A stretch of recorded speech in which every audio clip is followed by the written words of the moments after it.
Welcome to Javid Radio, brought to you live by the Javid Media Group. Tonight's hosts, Avi Cyperstein, John Eisler, Blake, and world-renowned comedian Mike Fine.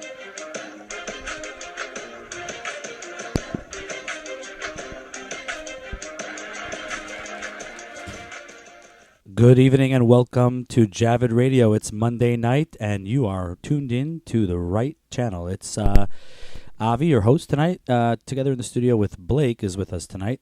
You're listening to us courtesy live of www.surrealradio.com. That's SYREAL radio.com.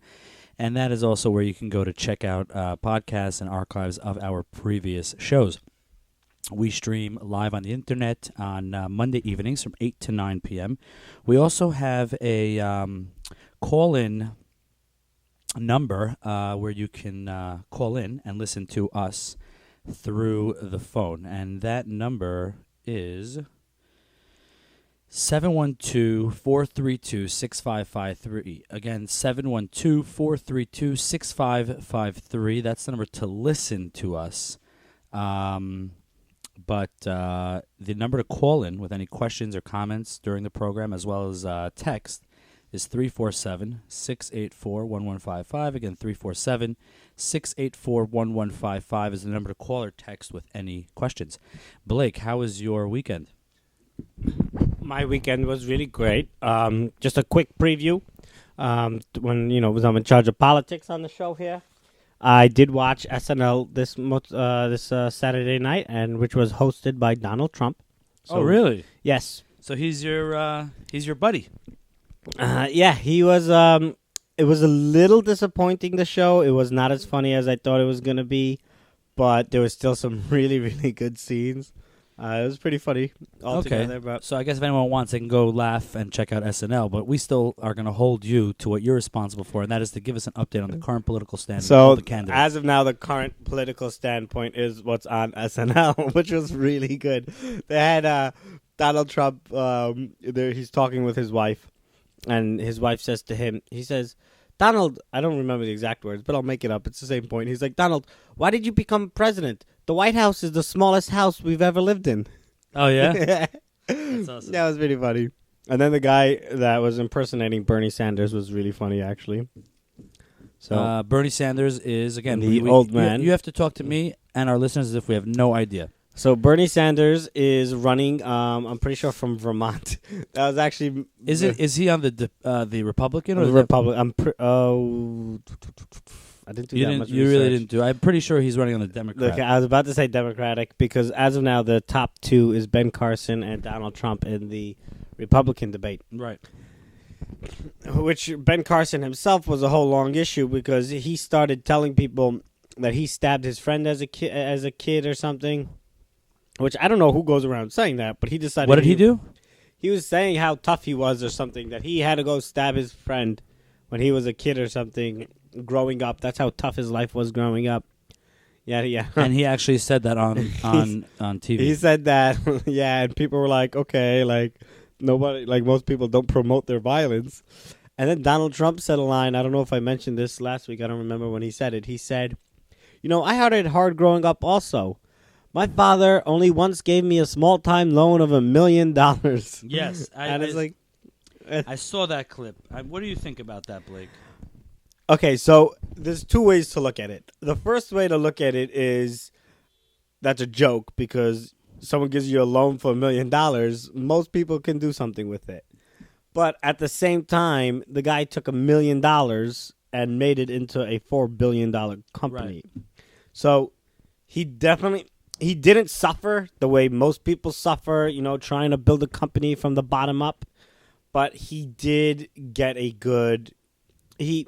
He obviously knows what he's doing. He's not an idiot because he did take, you give someone $1 million, maybe they can make it into a $10 million company, maybe a 20, maybe they'll lose it all. But to make it into $4 billion, that's obviously I'm pretty confident that if someone gave you $1 million, Blake, you could easily turn that into $100. Easy. I mean, no question. I mean $100 million. Either way, I can do either, Yeah, no, like so 100 million, fine. That's something one could do. Like, okay, that's impressive, but like, that's still not the same of turning it into a $4 billion corporation. Yeah. Now, Wow. also, my question is: just because his father gave him a loan of $1 million, does that mean if he went to his father and said, "Hey, you want to invest $20 million in my company," his father didn't invest it? That's a good question in general, because Right. like people say like, oh, and then people would answer like, oh, but you could have gotten investors also, but it's not the same to just go to your dad. Yeah, it's very different when you are. Well, I guess when you're from from a family with money, or if there's easy access to money somehow, people in the business world that have money are definitely more likely, I think, to take your offers or investment opportunities more seriously. Like I know, like I might have a brilliant head, but if I'm going to get someone to invest with me, they're going to want to see some kind of results. They're going to want to see, okay, what other stuff have you started, and how are those projects doing? Are you trustworthy? Are you going to run like here? They know your own kid. You don't know your own family member. I mean, technically, with $1 million loan, he could have gotten a $4 million loan from the bank. He could have taken that. Right. He could have used his name and say, "Hey, I've got $1 million over here. I want to take out a loan. My father here is going to co-sign on my lease here. Right. I want to take a loan of $4 million, and he, I don't know exactly the history of what he did, but I mean that's definitely an absurd thing to say if you want to be. If you're, let's put it this way, I think that Donald Trump is a relatively decent candidate, just based on... I think he's more than decent. I think he's really, he has a lot of potential, and he really could change the country. Yeah, so... He could make this country great again. So making a statement like that, everyone knows he's rich. You're a celebrity, you're a real estate mogul. But if you want to show that, like for example, Obama is not so poor himself. He wasn't a poor guy when he became president. No, most presidents aren't poor. You can't be poor to become president. It just doesn't work like that. But you the gotta fact have money. is, You gotta... But I think, like, if you want to, if you want to run for president, or not even president, let's go, to lower positions. You want to run for assembly, council, on the local level, I think that a candidate that's going to run now in any state, in any area, I think is going to have to show that they can relate to their constituents, that they can relate to the people that they expect to vote for them. And the fact is that most people in this country, most people in this world, don't have a father that can just loan them $1 million. Well, that's why I think Ben Carson was trying to say that, like, he had a stab. Like, he was trying to prove that he didn't grow up like Donald Trump. He didn't grow up, like Obama or any of these rich people that... Okay. He actually went from the bottom, and he put himself through school, and he put himself through school, and, he had, especially in those days... Nowadays, there's basically no discrimination, even though people say there is, but racism or anything. But in his days, he actually had racism. I think I actually recently saw a movie on him on Netflix. Actually, it was his like autobiography or something. Not autobiography, but whatever. It's a movie about his life, and I think he was like the only black person in his class and stuff. Like he actually had to go through a lot to become where he was, and he actually. Built Ben Carson. Okay. So like he actually started from nothing and built himself up. Yeah, I mean, truthfully, like if I would run for council, and coming over here and say, this person gave me $1 million, and look how successful I was. I think even though I'm able to show and demonstrate success, which I think what Mr. Trump was trying to do, I think what the effect that he wanted from that was. Look, I took $1 million and turned it into $4 billion. I'm obviously a smart man, right? I took in his frame of reference a small loan and turned it into a huge empire. And the reason I think that he, maybe should have had that statement evaluated or thought about it before he said it is, he could have said, instead of saying a small loan, he could have said, "Listen, my family had money, yeah, but I was able to take a relatively low number from what they were capable of giving me, and I was able to, on my own, turn that into something big. Now look at my results." As opposed to coming in and saying, I took a small loan of $1 million. To say something like that, I think that's something that could turn people off tremendously. And, even though it shows that he was able to do something and he was able to be successful in something, I think that's what people are looking for. They're looking for a president that's going to lead us to riches. At the end of the day, the economy does fall on the shoulders of a few people, and there's a lot of people behind the scenes pulling the strings on many different things, and we'll never really know exactly what's going on. But the fact is that just because he was able to turn $1 million into $4 billion doesn't mean that everybody in the country is now going to be making that kind of money. So I think to make a statement like that maybe cost him a few points. Well, yeah, it most probably did. I don't know if it cost him necessarily a few points, but it did kind of show that, it made it in the eyes of people that don't have so much money and didn't have that much of a struggle. It did lower people's expectations. But, it's funny, though, if you think about it, because here he's saying his father gave him $1 million. Now, let's say I went to him and said, here, give me $14 trillion. Now go build yourself up. Because right now, if you become president, you're taking on the what's it called? The debt, the national debt. Yeah. Of 14, I don't even, maybe we're up to 16 trillion now. I don't even know how many trillion.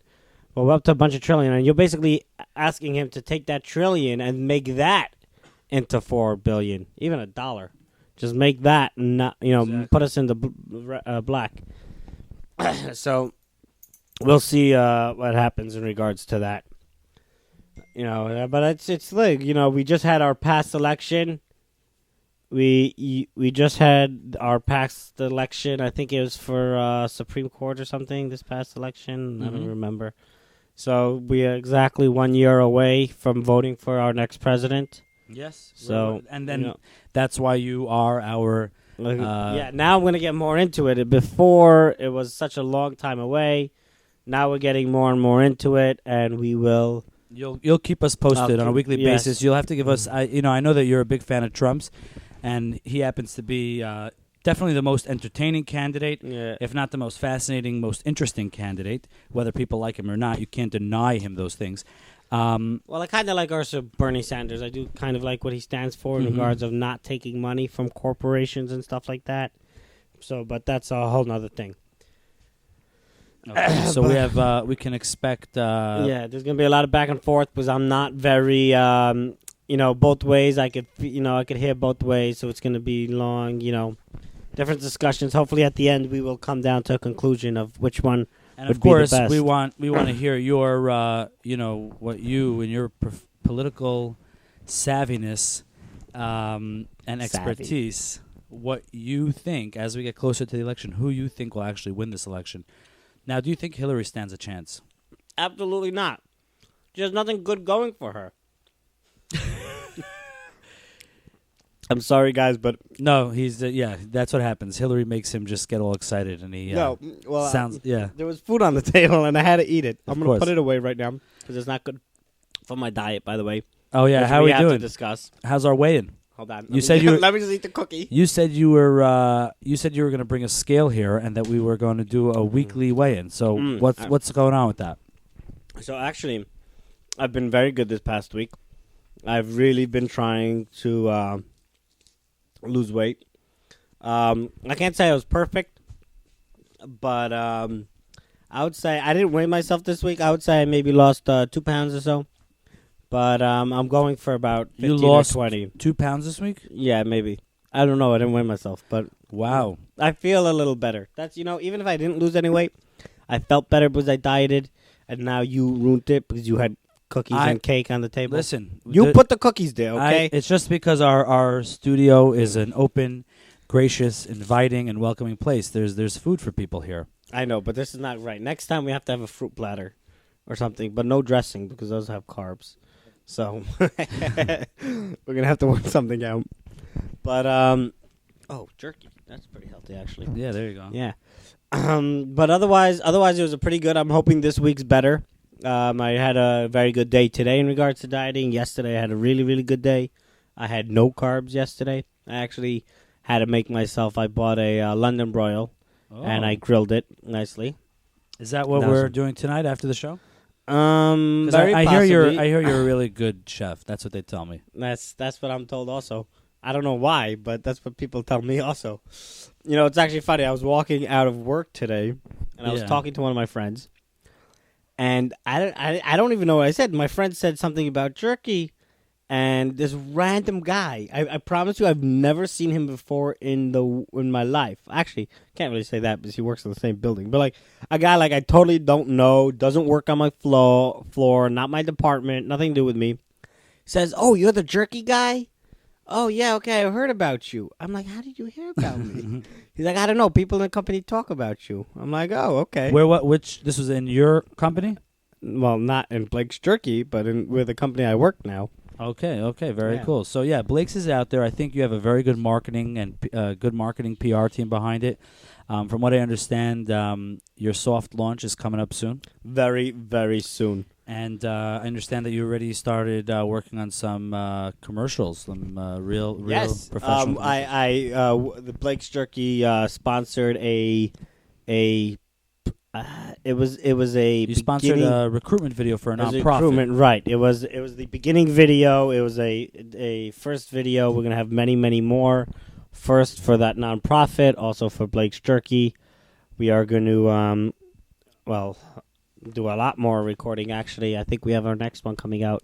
An ad. Actually, this is not a next one, but this is an ad coming out. Right, meaning, you sponsored... For our surf launch, the first week, we're going to have an ad. So, wait about, by next week, maybe 2 weeks. We're fantastic. I'm looking forward to seeing it. I hear it's a masterpiece.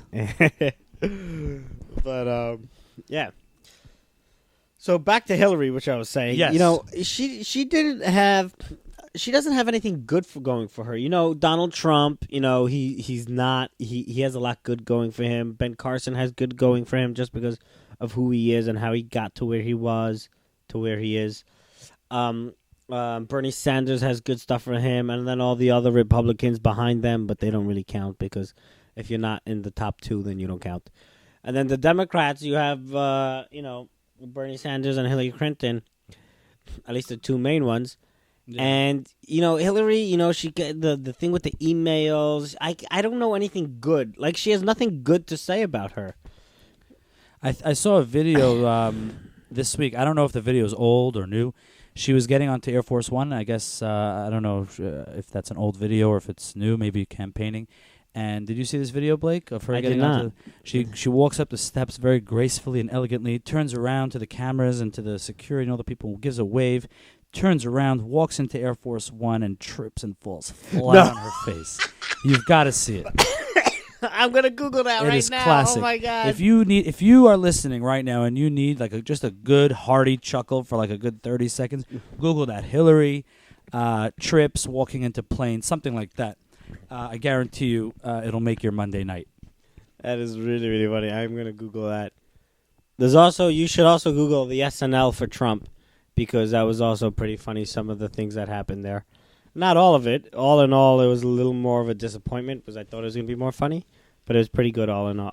It was pretty okay. Blake, you have some pretty high expectations, You know what? This was so built up. NBC letting Trump come back on after they canceled the beauty pageant. Was he on that? Is that what? It was a whole thing. It was back in... some guy said, they're never watching SNL again and this and that. But because they brought him back, or because they brought him on, people really don't like him. I don't know why. I think it's all the rich people that are not the rich people. That's the wrong one. The major corporations that he might end up messing over because he doesn't care about their decisions. But what do you mean?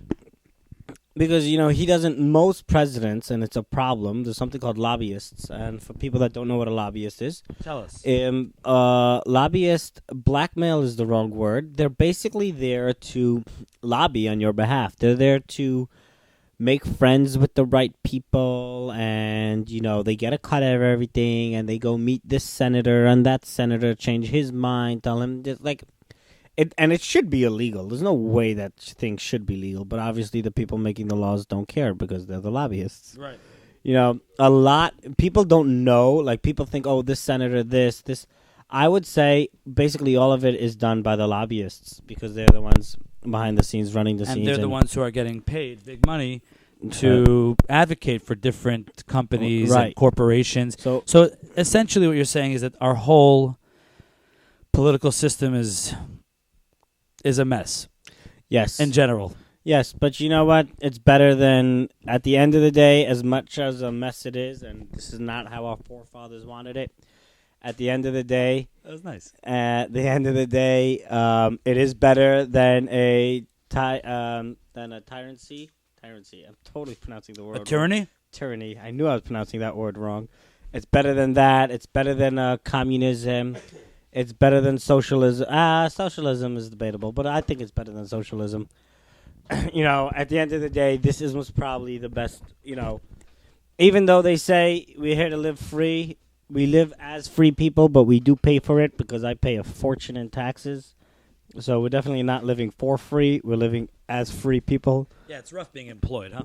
It really is, by the way. But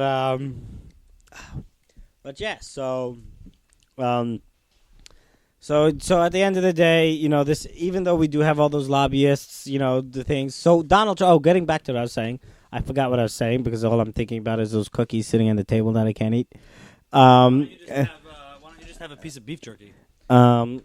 You know what? Because at the moment, it's not a bad idea. Now that I'm thinking about it more in detail. Except you can't chew it on the air, so you can have Right. you can have it when the show's over. You're right. It's not going to Because the chewing on the air, I mean, that alone could be a comedy commercial. But oh gosh, I forgot what I was saying. I lost track of thought. But Basically, you don't think Hillary has a chance. I don't think Hillary has a chance. I think she has a chance for now. People are like, "Oh, okay, you could do it," but I don't think anyone except for our that's what I want to talk to you about also. Our mayor, de Blasio. Yeah, de Blasio. De Blasio, he is standing behind Hillary. Well, he doesn't have a choice. He's a nominated Democrat, so the party, pretty much, the Democratic Party, which helped him get elected or nominated him, basically. Told him you have to stand behind that's them. That's generally how it works. Yeah.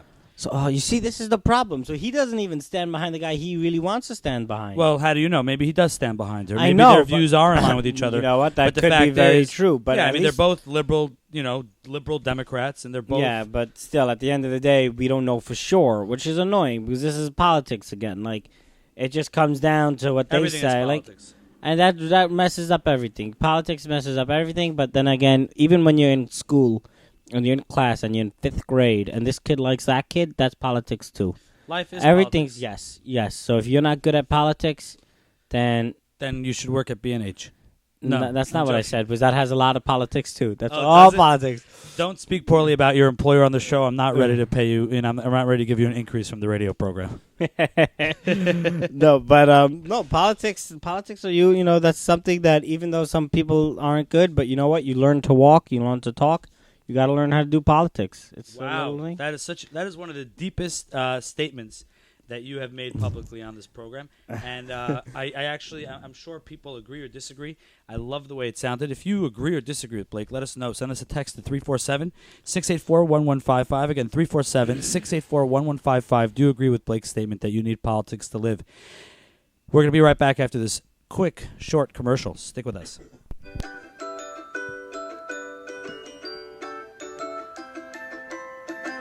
For the best in quality home healthcare, combined with top-notch customer service, contact Elite Care today for all your home healthcare and medical supply needs. We accept most insurances, and our private pay is super competitive. Call Jack at Elite Care at 323-973-0385. Make the switch to Elite today.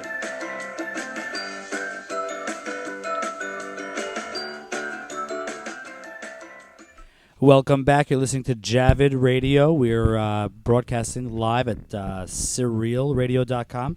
That's SYREAL Radio.com. And, of course, we do have a call-in number to listen.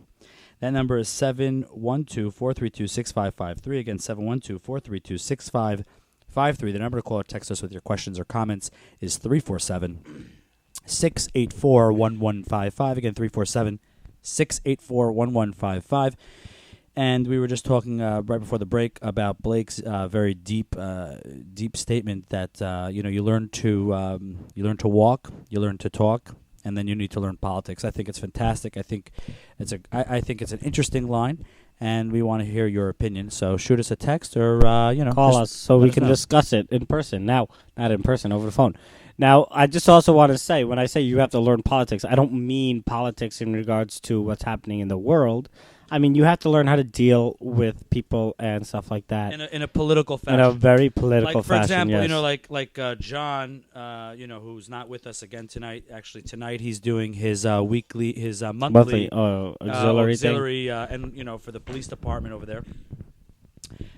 John always says, John very often speaks his mind on certain things, which I certainly don't agree with, and again, everyone is entitled to their opinion, of course, but there are times when he'll say something where I'll try to soften it up factually. I do that. And the reason I do that is because at the end of the day, you're entitled to your opinion, but there's no reason why people have to be offended or take offense to what you're saying. So in a way, that is a form of politics too. Right. But what Blake is referring to is more so, understanding the way, office politics work and the way corporate politics work. Classroom, everything, you name it. Everything is politics. Now, before I made that comment, I was talking about de Blasio, who actually I wanted to I was reading an article this morning on my way to work on the train, on the LIRR, because I don't take the subway. when actually, I was reading an article. I think 4 people were hit in New York City by cars or something on like main roads or something, and people are basically attacking de Blasio because he has this something called Vision Zero, which is he lowered the speed limits all over the place and different things, to try getting pedestrian accidents, I guess zero, hence the Vision Zero. But, in the past week, I mean, I think 4 people were hit by city buses, not necessarily city buses, but by buses, and there was just a bunch of things that happened that like people are now saying, like, is his thing actually making a difference, or is it just... I think a lot of the things that he tried to implement are not helping. If anything, I feel like there are certain things that we're taking a step back.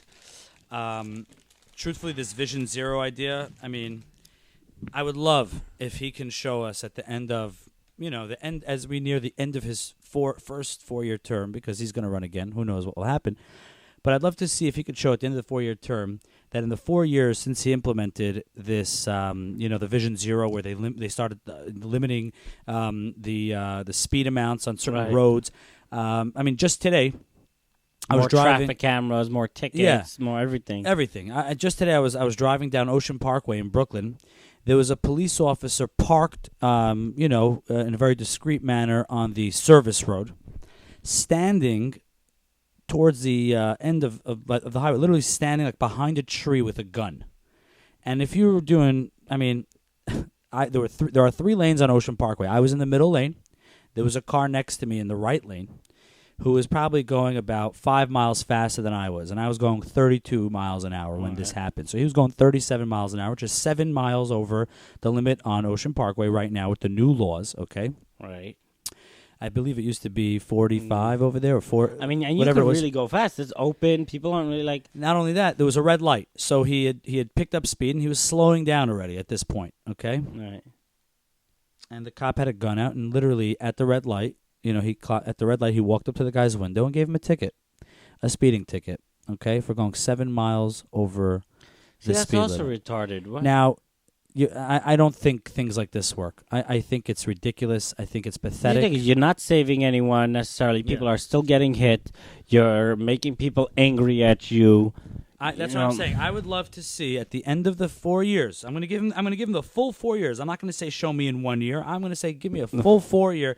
Show me that you've minimized the amount of pedestrian strokes and people killed by not. I'm not even talking about drunk drivers, because Vision Zero doesn't do any. It's nothing to do with. Right. That's a whole different story. If someone gets pulled over for drunk driving, those are different statistics. I'm talking about. I want to know the statistics on all the non-drunk driving incidents in the entire city of New York for this 4-year period. Were there less accidents in general? Were less people hit? Were less people killed?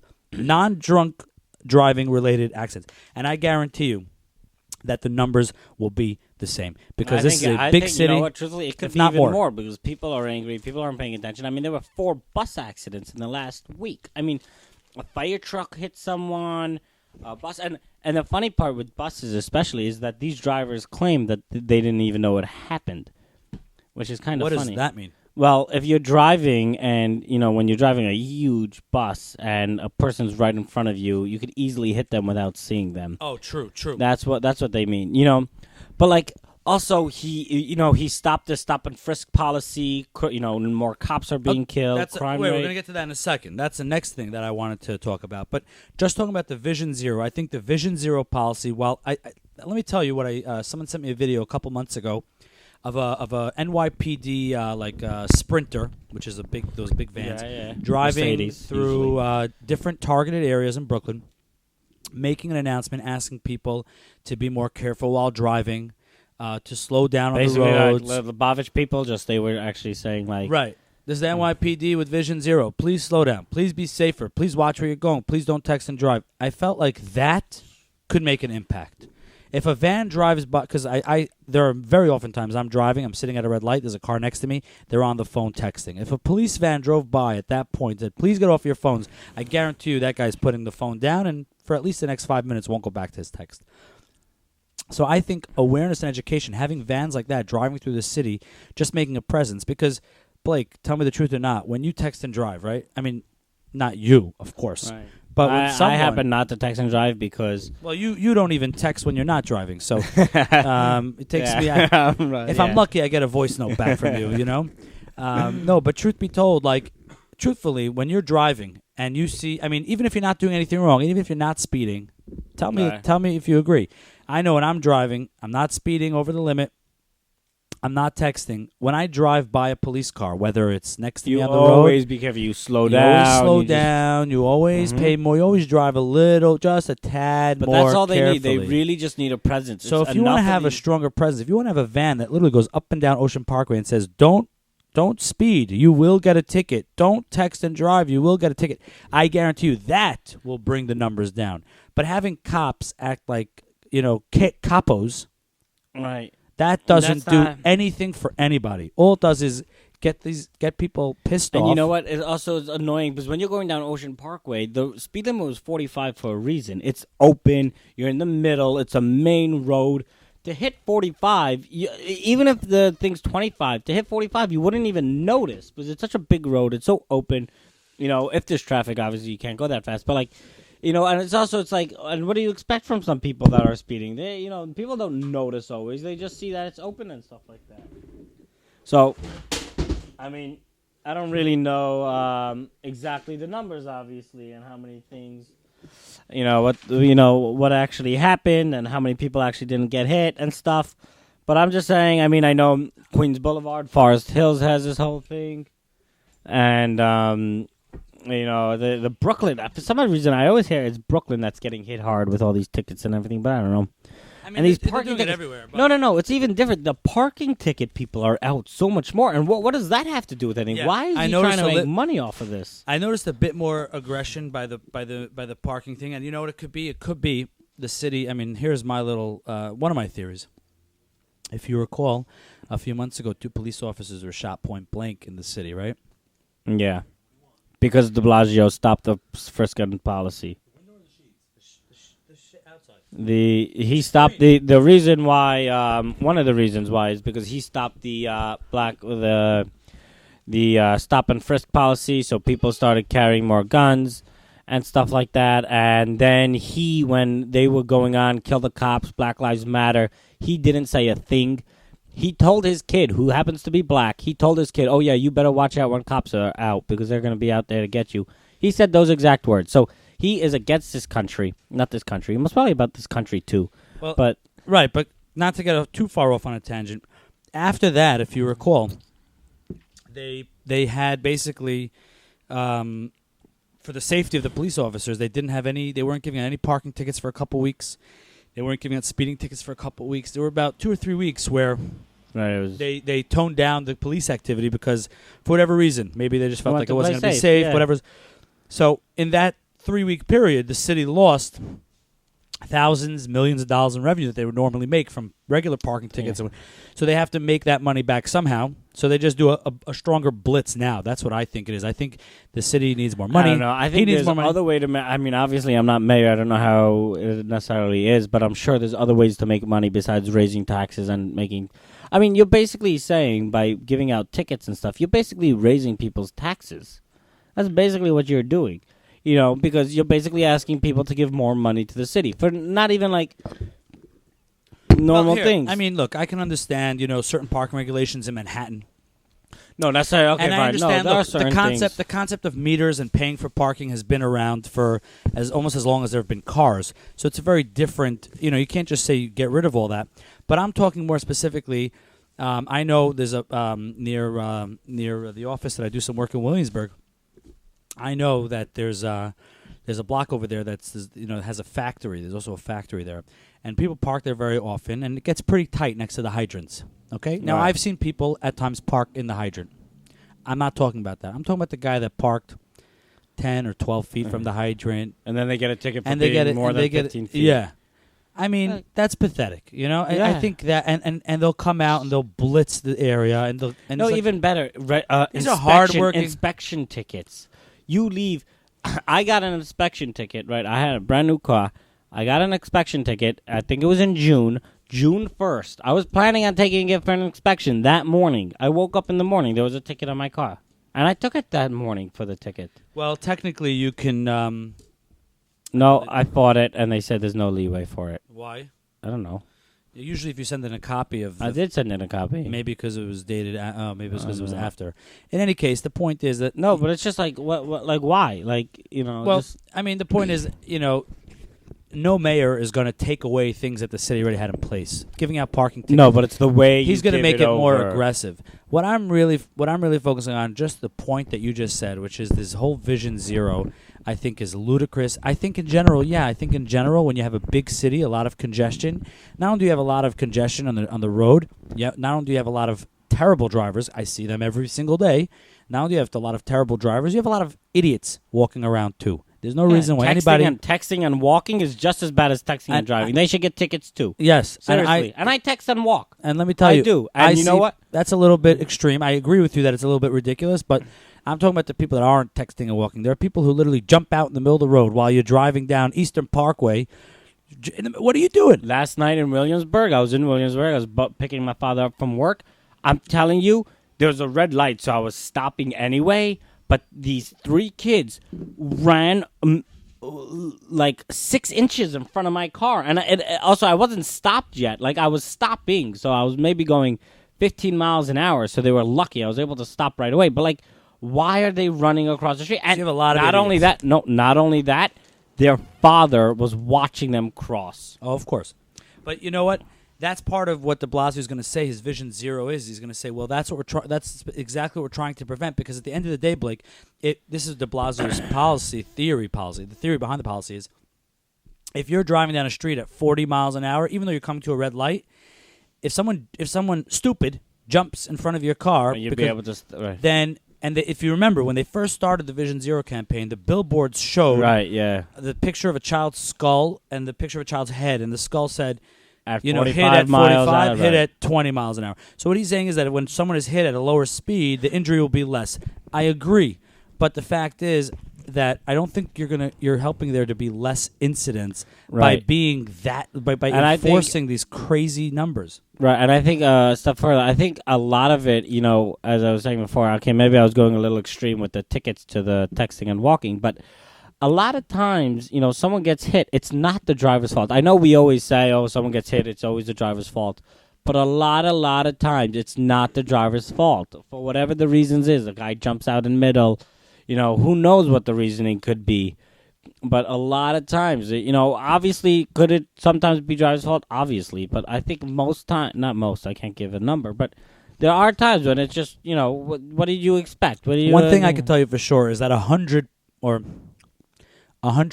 of the people Actually, I shouldn't say 100. 99% of the people that hit someone while driving had no intention of hitting that person. They don't Right. want to. Nobody drives around saying, "Oh, hey, let me go hit that person." Yeah, no one drives around and says, if you jump in front of my car, you should, you deserve to get hit. Most people say they would have had the time They would to have stop. stopped. The only one time I know of an intention like that, I'm sure it happens in crazy places, a hit out on somebody, but it happened here in Queens actually a few months ago. One of the wealthiest jewelers, I believe, like a jeweler to the stars, was plowed over for fighting over a parking spot. I'm sure there's more to that story. I never believe. I'm sure there's more to the story, but the fact is, in that case, the driver definitely. I saw the video. Right? Yeah. That I saw the footage from a security camera in the house. The driver of the vehicle definitely plowed into him on purpose. But that type of situation aside, I mean, that's probably the only story that I personally know of. Aside from that, most drivers don't want to hit anybody, and most people that get hit by cars don't want to be hit. But I think that people, I mean, I'm both. I'm a driver and I'm a pedestrian in this city. There are many people in the city that never drive or have not been behind the wheel in years. They live in the city. They take the train city around. They take buses. They don't know. In their mind, it's like, oh, these drivers, they think they own the road. I'm both. I'm a driver and I'm a pedestrian, and I know that my walking safety, I'm just as diligent when I walk across the street people going as against when lights. I drive, because I've seen people jump in front of lights. I've seen people stop short. I myself was involved in a small minor accident a few weeks ago. A brand new driver, 18 years old, was using his mom's rental car and just stopped short 20 feet before, 30 or whatever, it was like 30, 40 feet before a stop sign. And I literally you're driving. Right, yeah. So I right away hit my brakes, and of course, I managed to stop the car, but I ended up tapping the other car. He had no damage on his car. My car had some damage. The first thing I did was I asked them if they're okay. The car hit at such a maybe the tap hit by the time the impact was, it was probably going, like at that time I'd probably slowed it down to about 2-3 miles an hour. So the damage on their car was nothing. Really minimal, right? Whereas by me, they had a little SUV, that little bar under, so the bar kind of plowed my hood. But the fact is that inexperienced drivers like that who stop short unexpectedly can cause accidents. That's why they say you're supposed to be 50 feet behind. That's like the official thing, but nobody does that because it's unrealistic. Nobody. So, and he wasn't. By the way, he wasn't going. He wasn't speeding. Neither was I. Neither of us were speeding. We were both driving. It was a small street. In any case, the point is, I don't think that visions. I do not. I predict that we will not see a difference in the numbers of city vehicles getting into accidents, of individual cars getting into. I guarantee you the number will either be the same, if not more. I think the numbers of pedestrians struck. I think the numbers of cars involved in head-on accidents, and the number of city-owned vehicles getting into accidents. I am willing to bet that those numbers will be the same, which would mean that this Vision Zero, the way he's doing it, has been an ultimate failure. Again, we'll have to see how things play out over the next couple of years. But like I said, the educational vehicles, a lot of times you'll say people don't listen. I guarantee you put a few more cars on the road who their purpose is just to make a presence. Vision Zero in effect. And Vision Zero doesn't have to be limiting drivers to drive 10 miles an hour. I mean, Blake, between me and you, the fact is most of the roadways in New York City during the day are full of traffic anyway. right. So what are you doing? You're taking small side streets that have less incidents anyway and turning them into hazard zones. You're saying, oh, this is we're going to lower the speed over here and lower the speed over here and lower the speed over here. I think, and then what are you going to do? You start lowering it on the highway? I mean, maybe we should all just drive 10 miles an hour and call it a safe day for everybody all the time. The fact is, 90% of the time when you're driving from one borough to another borough in this city, you're sitting in traffic, you're going 5 miles an hour anyway. Right. So all you're doing is limiting the numbers on certain roadways. I don't think you're making that much of a difference. All you're doing is one of two things. Giving police officers more of a chance to pull people over and and they have now the cameras that sit there. Right. So a guy comes down a block at 22 miles an hour in a 20-mile zone and he gets a ticket. Right. It's a big problem. Not only that, you're creating more traffic because everything's going much slower. New York is not known as the slow state. If you're out of town, if you're in the middle of Wyoming and people are going slow, it's okay, fine, because, out of New York, people go slow. That's just the way driving is there. You're in New York. People are in a rush, okay? you know what? Instead of spending money on this, you should be building bridges for pedestrians to walk over the streets. That way you don't have to worry about the pedestrians getting struck. That's really what should be done. They shouldn't, you really change the entire traffic flow, which I don't know if that's true, obviously, but I think there should be a study on that also of the traffic flow to see. There are studies. The question is if me and you are ever going to see them. But there are definitely studies done in this city regularly of traffic flow and things like that. It was interesting. I read an article a couple weeks ago. I believe the article was based on a statement by Assemblyman Phil Goldfeder. Mm-hmm. He's one of the New York State Assemblymen from, I think it's Queens also, Queens Rockaway. And he released some kind of article which showed information about in some other states, I think, or in some other rural towns, they're using this technology for EMS providers. So, for example, Blake, me and you, we're both volunteer EMS, and we know that we have we respond to emergencies, whether it's in an ambulance or in a private vehicle. Excuse me, and thank God most of the time we're driving, locally, so that it's just streets. But we know that there are times you come to an intersection and a busy intersection, and it might take a few extra seconds to clear that intersection. Number one, for safety reasons, because you have cars in front of you. Got to slow down. You got to make sure there's no oncoming traffic from the other direction. Excuse me. And at times, you could have 3 or 4 cars in front of you, the emergency vehicle, who are afraid or nervous to pass that red light or to jump around or move out of the way because there's a tremendous amount of oncoming traffic from the other direction, and those cars are not paying attention to the lights and sirens coming from the opposite way. So the technology that supposedly is being used in some other locations, which is what the Assemblyman is trying to propose to have here, is that EMS providers can punch their route to the hospital, whichever way they're going, or to the patient's house, into their into some kind of a system in their car that works off Wi-Fi or whatnot, and it sends signals to the traffic lights, let's say within 200 feet, to turn green. I would see that, if that does go through, I could see that going through on an ambulance. For a personal response vehicle, I don't think that would be a good idea. His proposal was not for personal response vehicles. It was for regular ambulances. The reason I was talking about personal response vehicles, I'm sorry if I didn't clarify, was just to talk about our experience as drivers in those type of vehicles. Right. The technology that he's proposing is strictly, yes, for ambulances, police, fire. If they're responding to an emergency, the truck is sending out active signals to all the traffic lights in the area to flip green for them and automatically turn the other one red. So I think it's fascinating. I'd love to see this technology in action. Curious. I don't know that the city will ever adopt it, but he says that it's, according to the article, and again, I don't want to misquote, I'm pretty sure it was that Assemblyman quoting this technology being in use somewhere else, and it seems like fascinating. I'm actually going to read more about it, but of course, if you're listening and you have an opinion on this, if you think this is good or bad in New York City or wherever it is that you live, let us know. Shoot us a text, 347-684-1155, or tweet to us at FriendsHF, on Twitter, and send an email to not FriendsHF, at the Javid Group on Twitter, or send us an email to info@thejavagroup.com, of course. Blake, what were you going to say?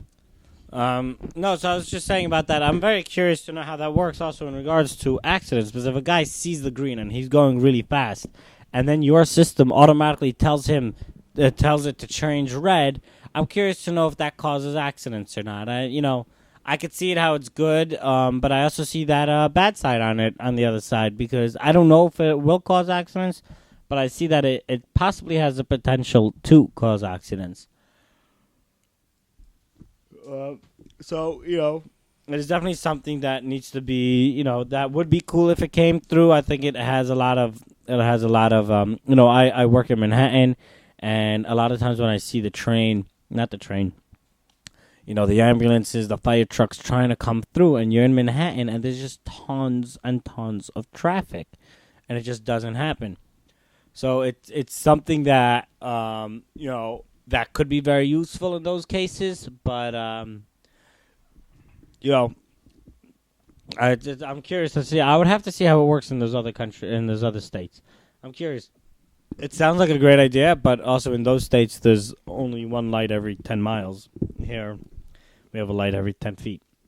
So, it really it's a thing that will definitely be cool and definitely good for the patients and the ambulances. That things. There was that. Wow. Do you have any idea what the heck you're talking about? No, I kind of do, and I'm losing my tongue. I don't know why. I feel like we're losing you. No, well, I keep smelling this beef jerky here. I'm not gonna lie, and it's very tempting to eat. Okay. So practice some self-control. I've been doing self-control the whole week from not eating any carbs. But I'll reward you when the program is over. We're literally going to get our warning to get off the air in about 3 minutes. So, hold on, let me just smell one more. Do you remember what you were talking about before? I was in the middle of saying the pros, the cons I could see from this program here. That's a very nice hat you're wearing, by the way, with the little pink whale. Yeah, thanks. I'm getting a lot of compliments on it. Yeah. I'm just trying to think of what else happened this week. I mean, I know the buses accidents. There was a few of those. Yeah, just a few of those. Just a few. Nothing. There was a shooting right by my work today at 8th and 35th. Right, that's right down my. I work at 9th and 35th. Oh gosh. I was on 8th and 35th this morning at like 6:15 when I heard it on the thing. There's a shooting. Some guy shot him. Some guy shot some guy twice in the head with like a .22 caliber or something. Oh really? Yeah. What was the occasion? I think they were in an argument. That's usually what it is. I'm not 100% sure. But actually, you know what? I met a friend today, actually. He just came in from Israel. Yeah. I forget where he lives, but he lives like in the on the border town. That's right on the border of like Shechem or something. I forget, like one of those one of those borders. Yeah. And he was telling me how it is living there. That everyone there carries guns, and it's he was just telling me different things, which was very, very cool to hear. Yeah, that's standard over there, I believe. Yeah, it's but you know what he did tell me, which was kind of funny? What? It's not so easy to get a gun license. He said, just because you're in the army or something, he said you have to, when you apply for your gun license, obviously it's easier than getting a gun here, but he said when you apply for your gun license, you have to have a reasoning. Even if you win the army, you can't just get a gun license. You need to have a reasoning to have a gun license. You need to yeah. And hold on one second. I mean, you can't just you can't just go. I always thought, in Israel especially, like you could just walk into a gun shop and get a gun. But it's not like that. It's actually But it's actually it's actually, you get so distracted so easily. It's amazing. I'm so out of it right now. Yeah, I see that. Well, that's our cue anyway. Yeah. Thank you so much for tuning in again. This is Javid Radio, hosted and produced by www.surrealradio.com. That's SYREAL radio.com. That's where you go to listen to our archives as well.